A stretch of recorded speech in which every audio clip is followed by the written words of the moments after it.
running. Awesome. So I'm going to do a quick little intro here. Again, my name is Landry Ethredge.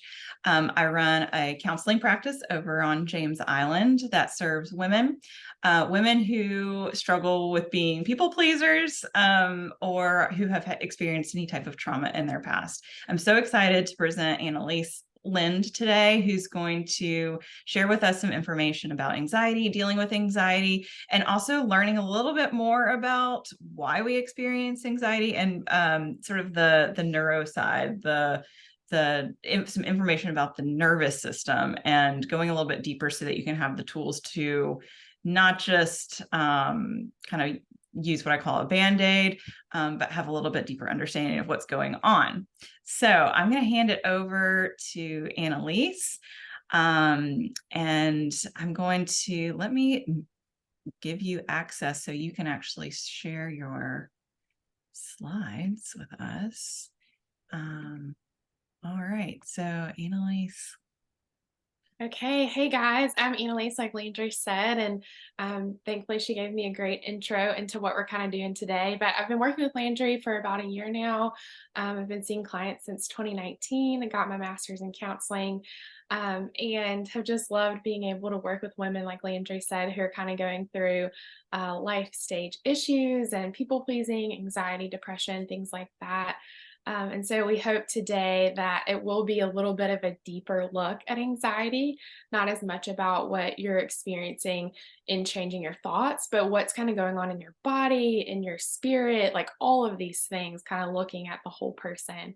And part of the reason why I'm so passionate about this is I think a lot of times, especially as women, we have this idea that we want to just try harder, white knuckle it, just kind of will ourselves out of anxiety. And that's actually pretty counter to what neuroscientists are discovering about the body and the brain connection. So we're going to talk about that a little bit more today. So I am going to share with you my screen. Um, okay, can you all see that? I'm going to present. Does everybody see that okay? Yeah, okay. So today we're going to cover a few different things. We're going to talk about, as I mentioned, that brain-body connection in your nervous system, what's really going on below the surface. We're going to talk about anxiety triggers and symptoms, kind of what you're already experiencing, but also noticing what you're experiencing in your body, kind of those physical changes, those mental changes. And then we'll go in and talk a little bit more about the childhood and attachment contributors to anxiety. And we'll go through and talk about different attachment styles. And what I mean by attachment is how you kind of relate to your early caregivers. And what scientists have found is that that is now a predictor of how you're going to relate in your relationships today. So we'll touch on that more. And then we're going to give you some practical tools and takeaways, just some things to kind of be able to go through and have takeaways so that this is actually like really practical for you as well. And then we'll have some Q&A. So just know that for the Q&A, like participation is optional. Feel free to, kind of share your experiences if you want, or you can keep your camera off the whole time. We're fine with whatever you want. So let's kind of get into it a little bit. So first, we're going to talk about your nervous system, your brain-body connection. And this graphic, I know it has a lot of words on it. We're going to break it down a little bit, because this is kind of talking about why you can't just think your way out of anxiety.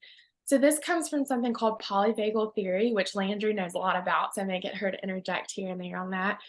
But it's the idea of something called your window of tolerance. So if you think about your favorite place that you love to be, maybe it's on vacation, maybe it's at the beach or the mountains, and you think about having this window that you can see outside. Maybe you're sitting in your cabin, you're cozy. This time of year, it's really cold. And you want to be able to sit inside because maybe you're cold or maybe you don't want to be out in the elements, but you want to see the beauty that is outside. So that's kind of like how I think about your window of tolerance. So whatever your favorite place is, your safe space, that's when you're feeling in control, you're feeling regulated, you're feeling safe. It's very contained, but it's wide enough to be able to enjoy what's going on. But then when you're triggered, a lot of times through anxiety, we think about like fight or flight or freeze. And there's actually another category that neuroscientists have talked about recently called fawn, which is sort of a people-pleasing response. that can kind of fit into either category. That can happen when you're triggered as well. That means you're out of your window of tolerance. And so in that fight or flight, that's what we call hyper arousal. So that's at the top of this slide right here. That's when you're feeling really anxious, out of control. You want to run away. You're maybe feeling panic symptoms, hyperventilating. You want to engage in conflict. So that's hyper arousal. Hypoarousal is when you feel that freeze, where you feel numb, empty, frozen, when it's hard for you to kind of take action and get that motivation. That's when you feel low energy, lethargic. So those are the two areas where you're not feeling yourself. And a lot of times people with anxiety sort of think that, oh, I'm only going into this panic mode all the time. But a lot of times if you kind of think about yourself, you can kind of go in and out of either one. Your body can really get overwhelmed in that hyper arousal and just shut down and feel disconnected and disassociated. So the periods in between, you see where it says dysregulation, that's when you're kind of starting to get out of your window of tolerance. So sometimes I like to think about this as 1 foot in, 1 foot out of the window, that you're starting to feel really uncomfortable. And this is kind of the area we want to work with anxiety. It's kind of attuning to the parts where you feel, I'm kind of feeling some panic here. I'm kind of feeling not like myself. And the cool thing about it is there are ways that you can regulate your nervous system to help calm you when you're in those periods and get you back into your window of tolerance. So your window of tolerance can actually expand or it can shrink. Some things that shrink it, or the classic example I like to think of is a toddler who hasn't had enough sleep. Like they're going to throw a temper tantrum way more easily if they're really sleepy. And we do that too. But some things you see here, like poor sleep, stress, already having some anxiety. Maybe it's a big work project. Maybe it's pressure, not eating well, feeling some sense of loss, or maybe you've experienced just a loss recently. Trauma. And when I talk about trauma, a lot of times we think of trauma as big T, like big events that have happened in your life, like fire or something like that. But really, I want us to think of trauma as a little bit more like little T's as well. Like maybe your needs weren't met as a child emotionally. Those things can really shrink your window. Now, there are some things that can expand your window, and that's kind of what we're going to be talking about a little bit more today, and some of these coping tools at the end and takeaways. Some of these things are being out in nature, so being at your favorite place that we were just talking about, doing hobbies, deep breathing, grounding, yoga, self-care, therapy. Obviously, we're big proponents of therapy, and we'll talk a little bit more about the importance of that when we talk about attachment. So I know this is a lot. Landry, do you have anything that you would like to add? Landry's kind of our polyvagal expert over here. You're the polyvagal expert. So polyvagal, I'll explain that word real quick. Polyvagal is really talking about our nervous system. We have this nerve that goes through our whole body that connects our brain to like every organ and everything. It's like, it is the thing. Okay. This nerve really is what we're talking about when we say the nervous system. So I love this graphic, and we won't stay here too much longer, I think, but I love this graphic because it makes so much sense. So we've got like, you want to be able to stay in that window, right? And then those yellow boxes are sort of sound like the transition to, Annalise, are you able to accept people as they're coming? Okay, cool.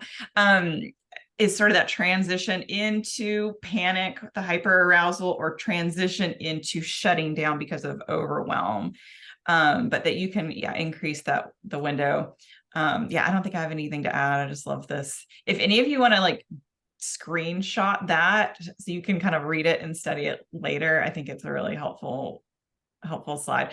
What I love too that you're saying, Annalise, is that you're not sort of just relegated to having a narrow window. Let's say if you didn't get all of your childhood needs met, like there's something you can do about it. You can increase that tolerance window. You're not sort of just doomed to a life of panic attacks or doomed to a life of constant overwhelm and shutting down. Like there are real ways that you can sort of support your nervous system to keep you grounded through stress, which is really good news for those of us, raise hand, who didn't have perfect parents or, who experience anxiety and panic at times. So anyway, I'm doing too much talking. I'm just getting excited about what you're talking about. So Yeah, I think there's so much hope in that. That's what we want to show you today, that there's a deeper hope in being able to widen this window. So yeah, y'all feel free to screenshot this. We also are going to show you at the end of our presentation today our contact info. So if you want to shoot us email or whatever, we can get you some of these materials, because we'll have some other stuff later that we can send y'all as well. So let's talk a little bit more about anxiety triggers and symptoms. And we're going to do an exercise after I kind of talk a little bit about this that's experiential. But so your physical symptoms, cannot stress this enough. A lot of times your body is already clued in to what your brain does not know yet. And that is kind of what Landry was talking about in this polyvagal theory, that your nervous system knows what you're experiencing. So we're going to talk about the physical symptoms, how to kind of attune to that mentally. So a lot of times we think about, we want to just get rid of these negative thoughts, like we don't want to have them anymore, which is valid. But we also want to kind of do a reframe and say, how can we honor these thoughts, that they're coming from a place and a part of us that needs something? And maybe it was a need that didn't get met in childhood that's kind of coming back up now, maybe with a coworker or a friend or something like that. And so being able to honor those thoughts. And then emotionally kind of say, like, what does this feeling want me to know? This part of me that's feeling a certain way. What is it trying to tell me here? And what does it need, lastly? What does it need to feel a little bit less activated and a little bit less intense? And instead of kind of banishing these parts of ourselves, drawing attention to the needs of these parts can a lot of times help calm them a little bit. It is a little bit of reparenting, of kind of like that little toddler in you that's feeling really overwhelmed, kind of giving it the attention that it needs as well. So we're going to do right now, I'm going to stop sharing my screen because we're going to do an experiential exercise. And so I want to invite you all, if you're comfortable, you can kind of use a real feeling that you've had. Maybe it's a feeling of anxiety, or if you want to just listen and that feels too vulnerable right now, that's totally okay too. So first of all, I want you to kind of picture, what feeling, urge, or sensation are you noticing? Kind of take a minute to do that. And I love, I don't want to point out Landry, but I love that she's closing her eyes. She's touching her body as well.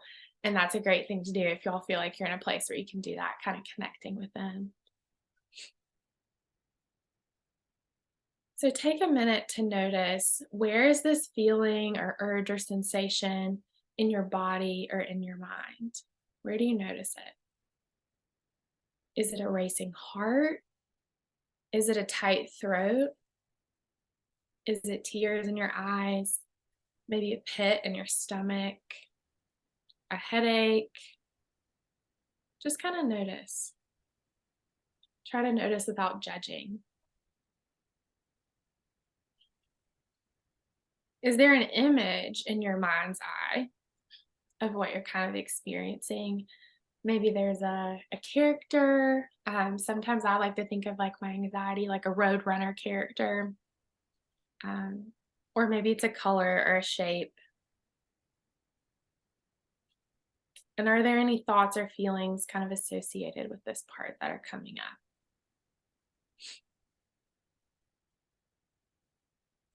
Now we're going to take just a minute to let your awareness be with it. Take a moment to honor any negative thoughts or feelings you have. They're valid and some are hard. If there's any part of you that's feeling some guilt or shame or frustration about those feelings, see if you can let those parts kind of step aside for a second.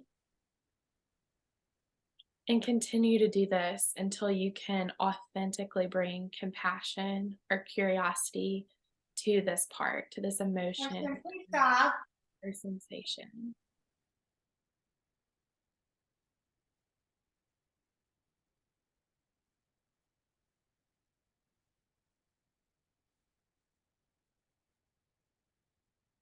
Now kind of take a minute and ask this feeling, this part of you, what do you want me to know? What caused you to show up just now?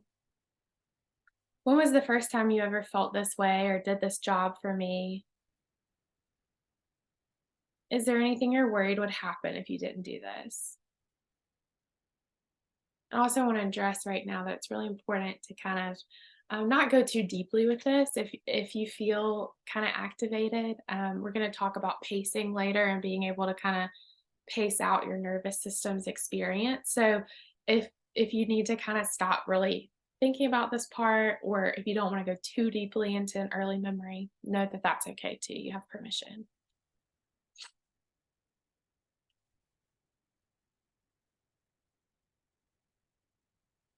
And lastly, ask this part, what does it need from you right now to feel a little less activated? Does it need to feel welcomed and understood? Does it need to receive a metaphorical hug, like imagining yourself hugging it?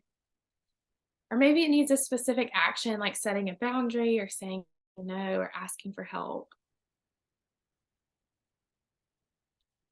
Just kind of spend a minute with this part.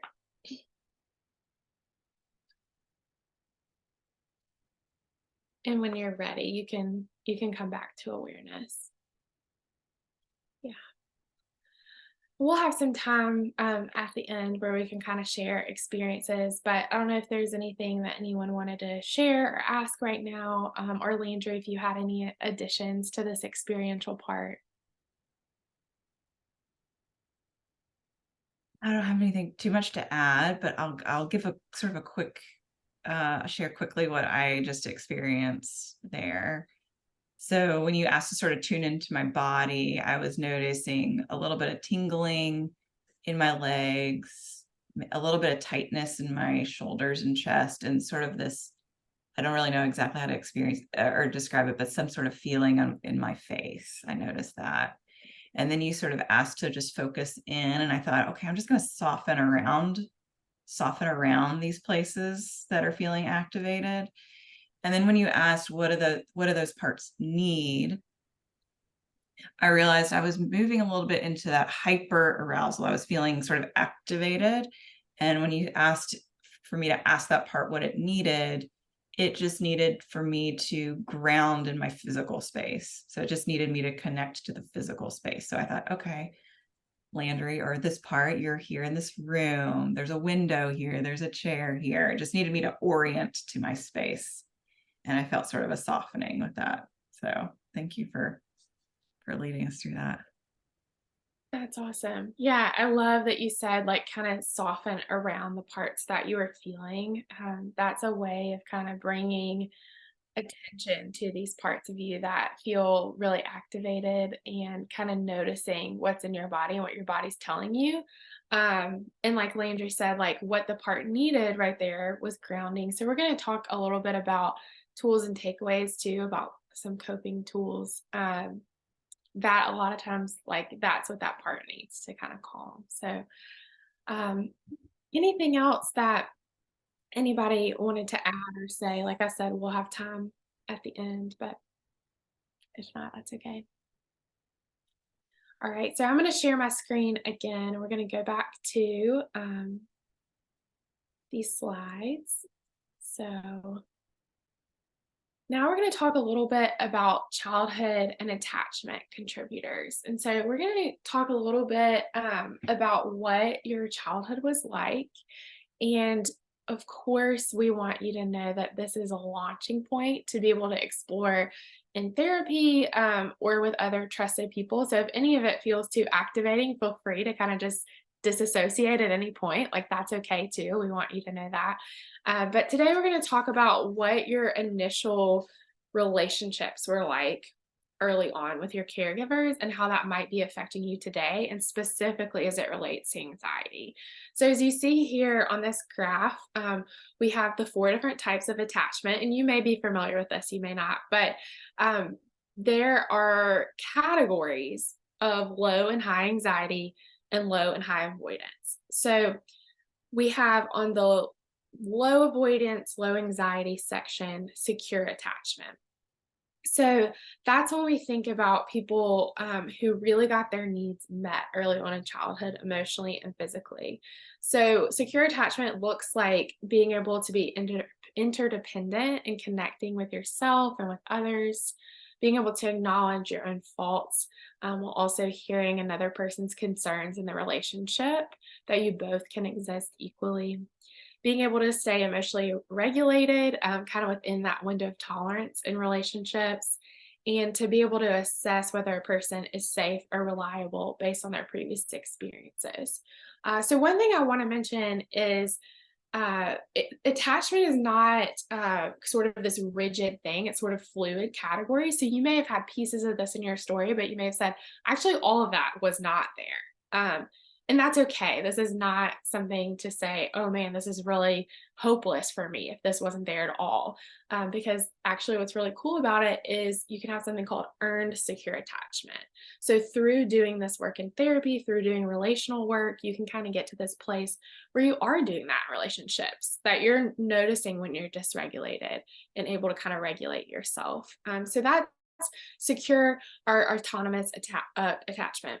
So, on the other side of low anxiety and high avoidance, that would be dismissive or avoidant attachment. So, a lot of times, these people did not have their emotional needs addressed or taken care of. And so, they tend to be really self reliant. They're really afraid of feeling like engulfed and overwhelmed by other people. And they can tend to be critical of others, but less critical of themselves. It can be emotionally disconnected, and they're usually triggered by conflict, and in that way react by isolating themselves and shutting down. And they experience the most engagement from their sympathetic nervous system. So that's that fight, flight, fawn that we were talking about. And again, fawn is the people pleasing when triggered. So that is the avoidant, dismissive attachment side. So then the high anxiety, low avoidance side would be preoccupied, and this is anxious, ambivalent attachment. So a lot of times, people who have a lot of anxiety say that this was characteristic of their childhood. So they have kind of had this like push pull situation where it's hard to be able to be secure in their relationships with others. So they tend to desire validation and closeness. They're afraid of abandonment, and that can create a lot of anxiety. They can be hypercritical of themselves, but like unlike the dismissive attachment, they are more critical of themselves, but tend to see others as good. They're emotionally dysregulated when they fear disconnection, and they're triggered by conflict, and they don't want to isolate in conflict. They want more closeness. And they experience the most engagement from their sympathetic nervous systems when triggered. So the same engagement, the fight, flight, fawn thing is experienced there. I have to jump in real quick and Yeah, say, go ahead. because I've done quite a bit of couples counseling, and it is so common for a dismissive, low anxiety, high avoidance person to marry the preoccupied, anxious attachment person, the low avoidance, high anxiety. I have seen that couple again and again. There's something about that one person who needs a lot of space and the other person who needs a lot of closeness. Somehow they end up together. Yeah. So anyway, those opposites seem to attract a lot. And it can really trigger each other because you're experiencing what you're afraid of on both ends. And yeah, there are ways to also, remedy that and talk through triggers and stuff like that. So also plug for couples counseling. If you guys are like, this is me, let us know, because we do couples counseling as well. So yeah. So and then lastly, the fearful avoidant. This is disorganized attachment. So this one can be kind of a mixture of some of the two, which can be really difficult to kind of pinpoint sometimes. But these people desire to connect, but they also fear being used or hurt. So, like, maybe they really wanted to connect to their caregiver, but that was used in such a way that ended up hurting them later. And a lot of times they're afraid that the ones closest to them are going to cause them harm. So they want that connection, but they're fearful of it. They can see themselves as defective and others as scary. So, like we were saying, preoccupied, they tend to see others as good, themselves as defective. Dismissive tends to see themselves as good and others as defective. Fearful kind of sees both as like, who can I trust? Can't trust anyone. They tend to be emotionally dysregulated with dissociation and their sympathetic nervous system activation. So they'll kind of shut down and remove. They may feel like they're inviting others in, but also pushing them away. And in relationships, they can experience feelings that are reminiscent of terror experiences in childhood. This is an extreme example, but a lot of times we'll see this with children who have experienced a caregiver who's on drugs or maybe has extreme mental illness. But that's not always the case, right? I also wanted to note I am pulling a lot from this book called Try Softer by Andi Kolber, and she talks a lot about attachment. She talks a lot about the window of tolerance and everything. And so she really helped me kind of pull out some of these pieces that we're talking about right now. So a few things that I want to note before I move on from attachment. As we were doing the guided experience earlier, we are talking about what this part of you needs. A lot of times this part can be sort of this little kid that never got these attachment needs met. And so a few things that can be really calming to your nervous system in reparenting this inner child that never got their needs met is to tell it, I'm listening. I'll set whatever boundaries are needed to help you feel safe in a relationship. You're not alone anymore. I believe in you. You're in the present moment and it's over now. Like the old wounds are over now. Let's figure out a new way to be. So yeah, I'm going to talk about some tools. But what you just said, I have to say, what you just said there is so beautiful. Like, what a beautiful way to talk to yourself. I think, well, I don't know. I won't speak for everybody, but I know for myself, my inner dialogue can be really cruel at times. And the way that you just suggested talking to your inner child or just to your core self is so gracious and kind. And I think a lot of us sort of have inherited these like negative voices of either our caregivers or other experiences in our lives. Sometimes that negative voice isn't really your voice. It's sort of like, your dad's voice or your mom's voice or whoever's critical voice. But like to be able to reparent yourself by using that kind and gentle approach to yourself is just, wow, so beautiful. I mean, what if we all started talking to ourselves like that? Yeah. And again, I have to credit Andi Kolber for Try Softer because she talks about self-compassion and reparenting. And yeah, a lot of times I like to ask clients as we're doing. So when I keep talking about the parts, I should say there's a type of therapy called internal family systems therapy. And that's this idea of parts work. And I can send y'all if you want to at the end give us your email, or you can contact us using your email. I can send y'all some of these things that I've gone through with internal family systems. But a lot of times I'll ask clients, okay, this part, like what does this part look like, or what does this part sound like? And a lot of times they'll say, it sounds like my mom. Like this is my mom's voice that I'm hearing. And that is saying a lot about, okay, how can we, reframe, or your dad or whoever, how can we reframe the way that we're talking to ourselves to be more compassionate, and that actually is an option. That is a powerful choice that can create a lot of gratitude for the resilience that you've experienced. And it doesn't mean that you're weak. It's actually strength to be able to say, like, I'm listening to you. And that is the way to healing. We can't really think ourselves into healing or shame ourselves into healing. What you're talking about, I think that is the way towards healing your nervous system and healing your secure attachment, like being your own secure attachment figure. Anyway, I'll stop interrupting. No, thank you. This is great. And I think that's been really transformational for me. I'm also someone who's very hard on myself. And anxiety was sort of a way of like, okay, let me be anxious and talk to myself in this way first so that other people don't have to. And that reframe to be like, oh, I can be kind to myself and advocate for what I need. Yeah, that there is healing in that compassion and not just continuing to try to pull yourself up by your bootstraps and change your thinking or whatever. So yeah, thanks for saying that, Landry. So we're going to talk a little bit about practical tools, and then I want to make sure to leave enough time that we can have Q&A or just more discussion about it. Again, no pressure to engage, but wanted to leave time just in case.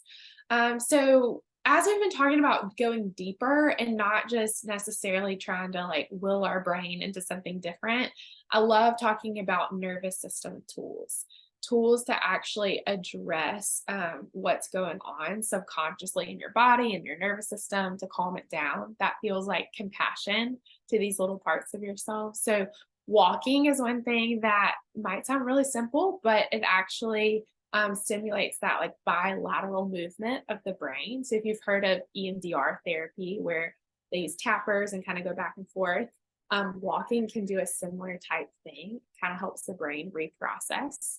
And also a lot of times I'll tell people you can do tapping, like butterfly, like tapping this on your chest, because that can also stimulate the bilateral movement of the brain and help you kind of feel these less intense feelings, remind you that you're in the moment. Also what Landry did when we were doing the experiential, even just touching your chest, reminding you you're in the present, that calms you.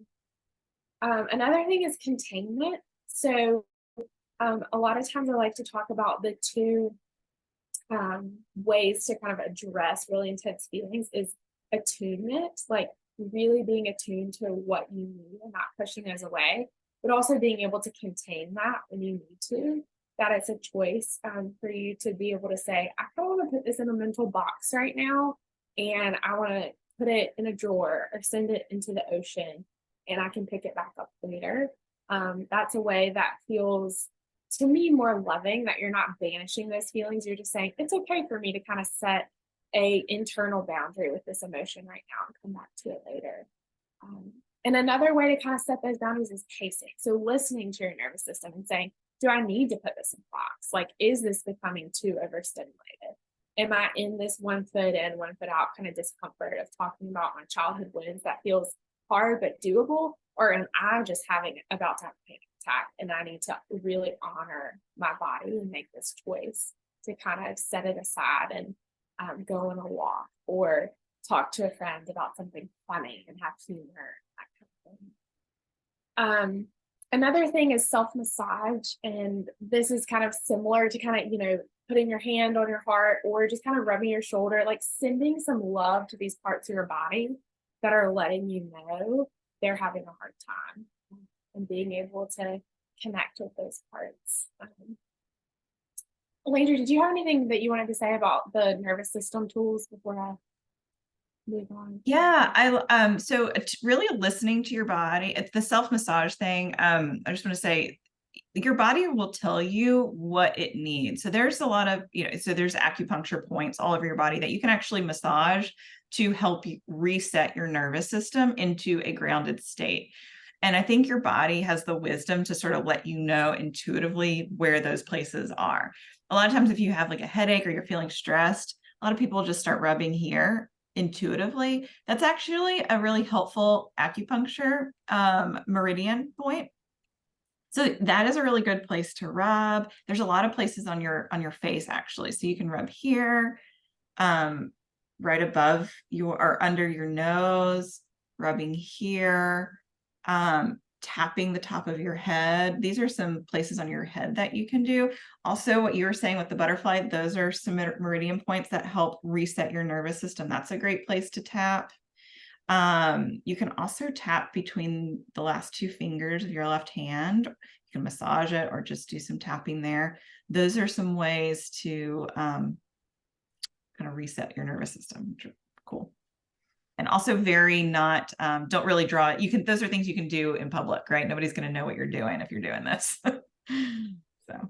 You can tap your knees as well too, right, left. Like if you're sitting in a chair, if you're at work and you're like, I don't want to be doing this, you can do your knees or the next thing that is just sort of a practical tool and takeaways. This parts work, when I took you through the guided, the experiential part of noticing what you're feeling, kind of asking what that feeling wants you to know, what that part of you wants you to know, and what that part of you needs. And again, we can send you a worksheet on that too, so you can do it at home.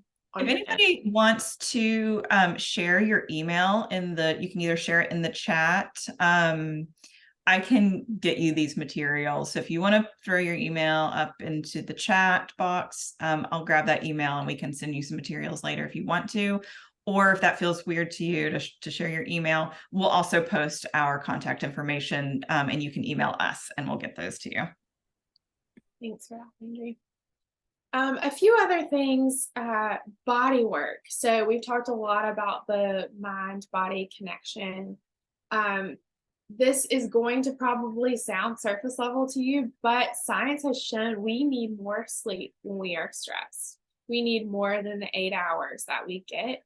We need nourishing foods. And if you remember back to that window of tolerance, your window of tolerance is shortened when you're not getting enough sleep or you're not eating right. A lot of times these are the first things to go when we already are stressed. But I just want to remind you that that is really important and a huge way to show yourself compassion. And we talked about self-massage earlier. Obviously going and getting a massage too, very pro that, of like ways to connect with your body, or acupuncture, like Landry mentioned. And then yoga, meditation, and grounding. These are all ways to be able to kind of be back in your body and connect your breath with your body. And that's shown that calms the nervous system. And just really being able to, when I say meditation, I don't necessarily mean like clearing your mind. I mean like really kind of noticing, okay, what is my mind-body connection there? And you can also do that through grounding at the same time. If you're somebody who's experienced a lot of trauma in your childhood, it may be really activating for you to do any sort of like mind clearing or mind calming. So grounding could be more helpful. And we could also give you some grounding tools. But one simple thing I like is kind of saying, what are your 5 senses?